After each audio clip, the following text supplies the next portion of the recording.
The NZ Transport Agency says it hopes to start work early next year on the long-awaited shared cycle and walkway across Auckland's Harbour Bridge. Today it unveiled the new design, which will cost $32 million more than what was budgeted. And it's not yet clear whether the government will come to the party.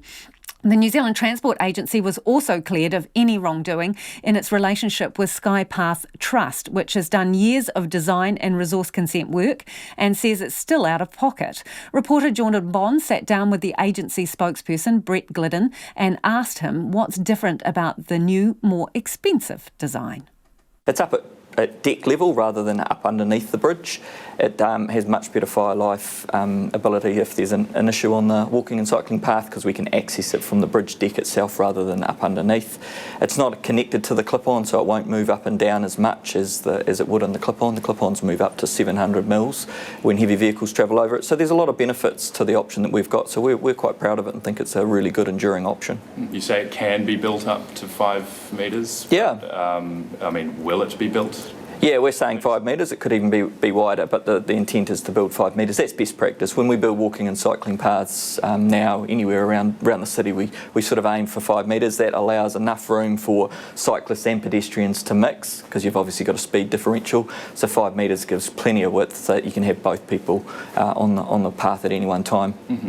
And so when Minister Twyford and Shaw and Mayor Goff stood in Northcote last year and said the government was going to fully fund the Skypath design, what did you take that to mean? Look, we've always said that we were going to do an option analysis, which is what we've done, because this is about walking and cycling over the Auckland Harbour Bridge, and so we've come up with an option that we believe will deliver walking and cycling across the Auckland Harbour Bridge, and we're really proud of it. And so this still has funding through the National Land Transport Fund? That's right. So in the National Land Transport, there's allocated funding for walking and cycling over the Harbour Bridge, and so this project will sit within that. And it will meet that same cost, 67 million-ish? No, look, when it comes to the cost, this is 100 million plus, but we've never seen the detailed costings of the Skypath Trust options, so I can't comment on how they built that cost up. I can just tell you that the Auckland Harbour Bridge is a very complex structure, and it was never going to be easy attaching anything to the Auckland Harbour Bridge, so I can't comment on how robust their number is, but we're pretty confident around the number we've got and the solution we've developed.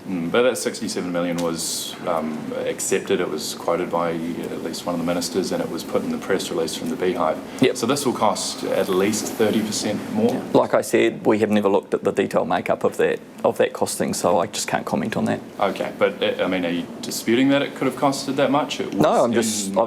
No, simply just saying we haven't looked at it, so we haven't been able to see how robust it is. Okay. But we've got confidence in our number because we've developed our option based on that and used our standard processes. Sure. So when the government said we will fund Skypath, though, that was subject to a decision by NZTA for the best possible option? Yeah, look, I think it's really important that you note here that the Auckland Harbour Bridge is a very important asset to New Zealand. It's probably our most strategic asset. It takes a lot of traffic, a lot of services. It's really important that we protect that asset. We can't make that asset vulnerable in any way. So we have to take that into account no matter what we do. So we've been committed to walking and cycling, but we've got to have an option that we see is enduring and ensures that we maintain the integrity of the Auckland Harbour Bridge, and that's what we believe we've delivered with this option. Did NZTA treat the Skypath Trust fairly and in good faith? Look, we've had the independent report and it said that we acted in good faith, so I think that people can read that for themselves. Do you believe NZTA treated Skypath Trust? Yeah, look, we've had an independent report that said we acted in good faith, so I think that's there for everyone to read. That's, though, Simpson Grierson's view. Do you believe that? Yes. Now, Auckland Council funded Skypath's resource consent around $2 million worth, I believe.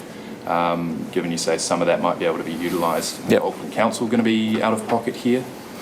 Look, we haven't had any relationship around the commercial arrangements between Skypath Trust and their consultants or Skypath Trust and Auckland Council. We'll have to have a conversation with Auckland Council about that, but we haven't had any visibility of the existing arrangements. And given it is quite a different design, do you foresee being able to, or a willingness to work with Skypath Trust at all in the future?